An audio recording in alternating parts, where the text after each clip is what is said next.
Ilte. Ilte. Ilte Thiass. Ilte. Comment vous vous appelez? Est-ce que vous pouvez vous présenter au micro, s'il vous plaît? Arouna Diouf maa ngi def émission bi ñuy wax Code Sili waaw. man may Arouna Diouf midami tu Arouna Diouf migin kinif da mena xomde mena pang émission Code Sili Philippe Palor TV. Il dit que c'est Arouna Diouf, c'est lui qui est là au sein de Palor TV. Il fait des émissions, comme je vous l'ai dit tantôt, dénommées Code Sili, c'est-à-dire la trace sérère. Et donc, quand est-ce que vous avez commencé à animer cette émission? Émission fu daldi pankiri. Waaw mi commencé te mi dalte won pang émission yi Code Sili mois de septembre bin passé bin ni ade dimanche la fon e pagu émission yi Code Sili la. Il dit qu'il anime les émissions dénommées Code Sili depuis en septembre 2021 tous les dimanches soirs. D'accord. Et pourquoi vous avez voulu créer et animer cette émission? Yira tax wakke pang émission ya fort na yinde fo pagere. Ye tax mi wakke pang émission Code Sili la dari gustu yo cosani Palor amin te oya cosani Palor yida Palor Sili Palor a habade Sili Palor a pagade Sili Palor fun pang ni de ci lakki Sili Palor tunka a punkalya a kuko yobe ay mine kelo yefu na wanura bahom askane bahomara dari yi. Voilà, il dit qu'il a préféré faire cette émission pour, comme je l'ai dit, donner les bonnes informations à toutes les générations confondues pour qu'on puisse savoir quelle est notre langue, quelle est notre communauté, mais cette ethnie que nous sommes, c'est en réalité quoi? Qu'est-ce que nous sommes? C'est-à-dire avoir la fierté de soi. D'accord. Et donc de quoi vous parlez dans cette émission, par exemple? Manu émission don wonu ne hirana tiakan wonu émission ya. Émission ya fun wonu na Sili Palor. Waye Sili Palor yefun na wonu na dadi ye Sili Palor na pesan na. Yeba na pagun na awate. Adik bujana hene ni tunke homo fi Sili Palor ra min dago wale punkal ya digi ayil oro ni ba yox Sili be bo xamna wolore di lahda. Voilà, il dit que dans l'émission, il parle sérère. Maintenant, dans cette langue, il essaie de donner l'information à ces jeunes-là pour qu'ils puissent savoir leur histoire, leur origine, pour qu'ils puissent suivre les traces de leurs ancêtres, pour qu'ils aient les bonnes informations par rapport à leur culture. Parce que vous avez peur qu'elle disparaisse, cette culture, cette tradition? Ndax don dawozuti Sili di muj da waral don ko de côté javana émission ya. Waaw fun kaduti Sili muj data fun na pagu émission ya waye fun daguri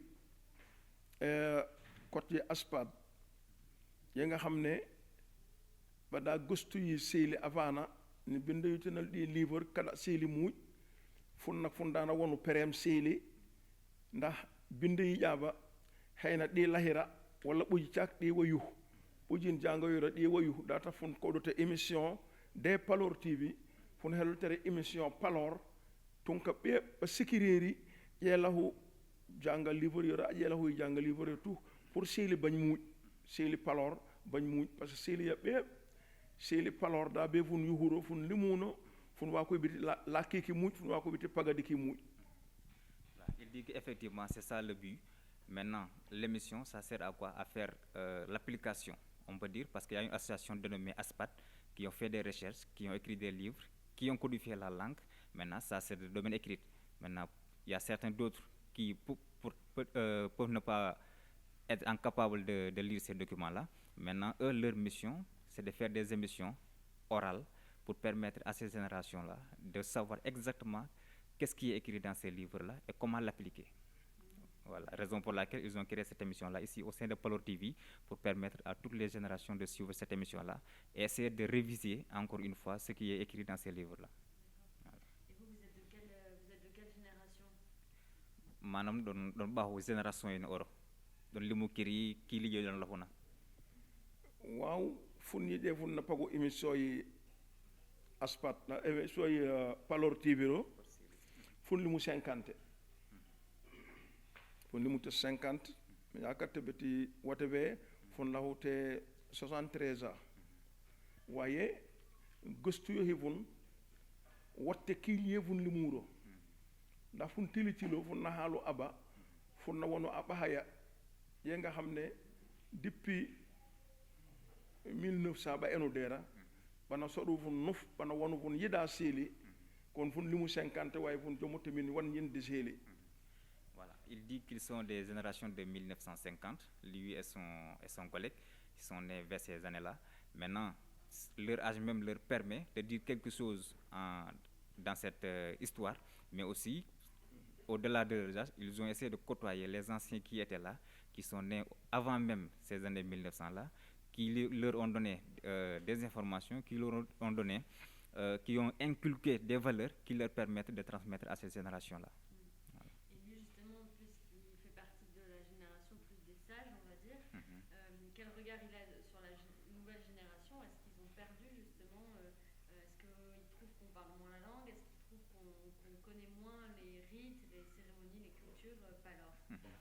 Du wante segam don baaxu ki liggéey don lafuna don oludi génération yi nga xamna daw millu ajña manam yettew afuna ndax do olte bi ben wonu sili normal ndax ba yuuti ciosan won ndax ba yuuti culture wo waaw ye wawa dax daari kolo tax émission ya koloxte ndax fun ye fun génération yi fun fun e wonu sili la fun fu dikusto biti koy yi fun a set yi fun payti ni jak en woni luy sili yuhili ye tax sili koloxda yuhuluy avgli minu lay won sili ba wonon wan yelel ye dal sili e mi pebiti ow ko pe hedin di jipiddo wala tere la hompe perem parora fu warteri fu apperira farteri min farteri yu farte yu dike de kolada farte yu itum yedi taadi kolada yefu wonona bu yu yawa data fun yarute émission yi Palor TV fi télévision ye nga xamne tunki sili ciak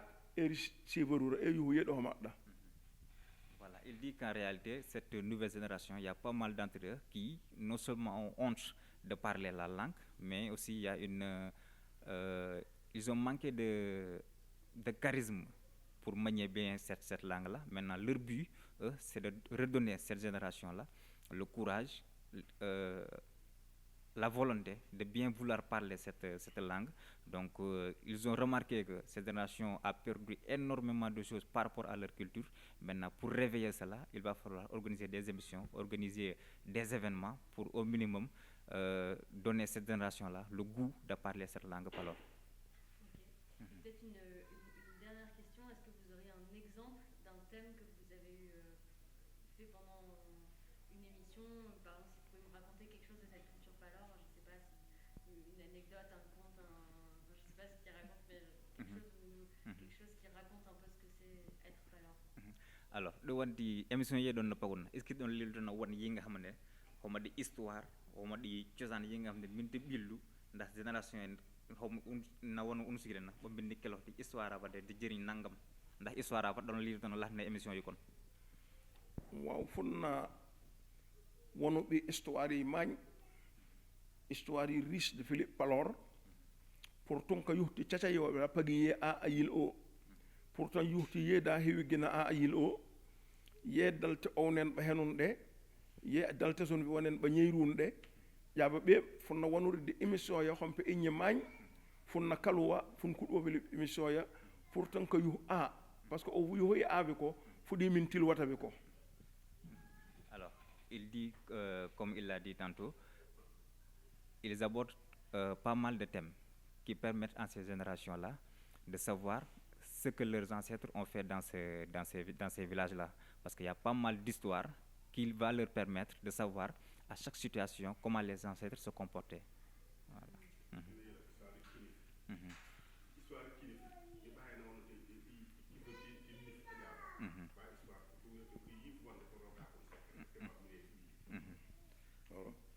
Alors, par rapport à l'histoire, yi nga xam ne concrètement maanaam exemple histoire yi kinif yi ñu warale na ɓujjo mbinono laha yi waaw histoire kinif xam nga Guinée yan homo beera Guinée wotata kola gin kilif kola bul kola ɗi bul la ba hee nga xam ne daari yip kinif ɗo avant ɗina pay na yip kinif pay payon din fa wonte ƴee feyve caac ɗiki serini yuhtati de aw mintina gen acca wontere mbokka yiki wonte maak toolo ɗikin abin feyve won wontirta an ha wonti i wakka binte kilik hacca nun yipperino wonti Guinée mena yip beera ɗumiti limo kinif ɗi ɓeni kiliki nga xam ne limoni hen géej bisi wonan ni naw wonti ɗomiti limo kinif kope taxte ɗangin kiki binwo da kuɗ ti kinif ba hin wo yippiri binwo nag daari cacso daari lim baab ɗi cacso daari lim baab ɗo hompe ni jaayi yeyi kon mi ɓahta kinif wal ana tem baba nag kope on teri ɗi lahta koyƴal peyye koyƴal yi nga xam ne ba tuuɓa koy teti xeedena henu yaandulla da ɓele be yine xeedena henu saavira da ɓele be yine e yaandul a saafi ɓa da ɓa hukum ba koy teti henteɗa banen tum ɓojjin koye yinki peyye yinki ƴilli muƴƴin woro ɓeeɓ ɓadana meeɓa ndun ɓadana yafa ndun ɓadana payal ndun luy ɓadana bokun koom ɓadana homa ndun taxtini ɓance faami lela saafe ya namuta ya e ya iñohum va yaadul ya namuta ya e ya hisigu va ba ɓeɓ nag ɓo humute yino koye kekki gaane daari baab paabiso be limsoro koye kaakki baaba daari baab. Merci beaucoup. En résumé, peut-être que voilà, il dit en quelque sorte par rapport aux histoires qu'il raconte souvent dans les émissions. En particulier, on peut citer l'histoire de Khinin. Khinin, c'est son village. Il dit en réalité le village de Khinin, Kidif, comme on l'appelle dans la langue, on dit Kidif. Son nom vient d'un arbre. L'exemple qu'il a donné, c'est que Khinin était origine ici au niveau de Mboul, c'est-à-dire c'est un village déplacé par leurs ancêtres. Cette façon dont ils ont déplacé, ils ont utilisé des arbres qu'ils ont implantés ailleurs par rapport à leurs terres, les terres de leurs ancêtres. Là où ils ont déplacé, ils ont implanté certains arbres.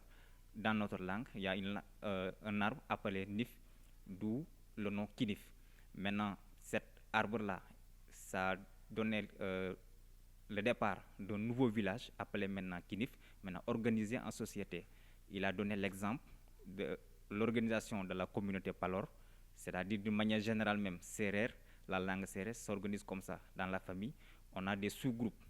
Il y a un sous-groupe appelé, par exemple, Lemu, Yadul, Diofa, etc. Il y a des noms où chaque famille sait exactement tu fais partie de quel groupe.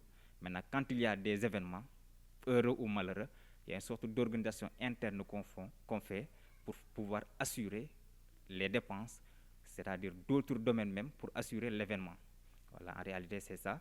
D'une manière générale, l'organisation de la famille Serer, c'est cet exemple-là particulier pour le cas de Kinif qu'il a donné, mais il y a pas mal d'autres villages qui sont nés comme ça, qui viennent d'autres villages. Par exemple, je peux donner l'exemple peut-être de Touli, peut-être que vous allez aller à la recherche de ce village-là. Touli qui signifie, c'est-à-dire si c'était en langue française, on aurait dit signer.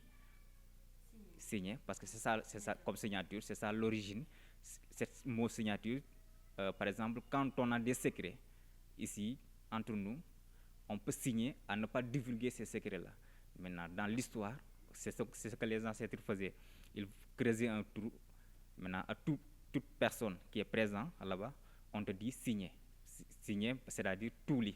C'est-à-dire vous signez par la langue, vous sortez cette liquide-là, mettez dans ce trou, qui va donner une signe de signature. Maintenant, c'était le lieu mystique où se rassemblaient les ancêtres. Mais, en termes linguistiques, Le mot Touli vient de cela. Maintenant, il dit qu'il y a pas mal d'autres villages qui sont nés de cet exemple-là. Puis, le but de l'émission, en fait, c'est de transmettre toutes ces histoires-là pour que les jeunes sachent d'où ils viennent, en fait, c'est ça. Voilà. Di wanti manam émission yi tax di ko lax na te pour histoire jaabo tout bo wana pour tungé ay wota wota na bo yu di ke bokoluna di mel ayaba waaw ye tax ni émission yi Palor TV koloxtera daari beti fun yu askani seeli Palor ba bépp diki ba jok xomu adik ba jok genu adik ba jok wanu adik ba jok meɓandun dik ba jok yabande ndax yabada humide a ayil o fun saaki zuri data tuyute saaki zox kot Palor fun tuyute ɗaba pour ɗiki ko Palor degi koɗa rek fun minni saaki zox ni fun yuh yinɗi pegiri a yinɗi woniro fun wonne askana ba keloxɗi. Voilà, il dit en réalité c'est ça le but de l'émission. Pour eux d'abord, leur mission principale c'est de revoir les traces de la communauté Palor, ce qu'ils faisaient, ce qu'ils disaient, comment ils faisaient. Maintenant, c'est à eux d'apprendre maintenant ce que les ancêtres faisaient. Maintenant, ils vont venir au niveau de l'émission pour éclaircir, parler à cette nouvelle génération pour qu'ils puissent savoir quelle était l'histoire réelle de leurs ancêtres et comment ils s'y prendre. Voilà.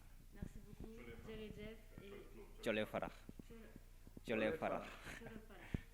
waaw de wonte timi ɗumol teɗina Thiolé Farah ɗon ɓoyi seeli Palor fun enu de wate Philippe Boul a ɓoyi aspat a ɓoyi groupe seeli mantine a ɓoyi groupe koomo a ɓoyi ɓe ɓoyi fu yuhtabiti rek fu en Philippe seeli Palor te seeli Palor non teroɓe tiɗi janvier fun ayute de wate ɓe pour fun goneel ak koojeeke fun ɓe nga xam ne kola deni France acca yag sagu bi pereem seeli Palor bindi keloxɗa seeli Palor baba comme laxte ni ɓa bindeyute livre laxte ni ɗi keloxte ban fe seeli Palor déplacé acca ni de pour mel fun yida seeli Palor da fun de wate ɓe pour fun goneel ari yida seeli Palor woner yaba. Voilà, il vous remercie vivement puisque vous êtes en train de faire non seulement votre travail, mais aussi c'est de la grandeur de vous dire, vous avez fait l'effort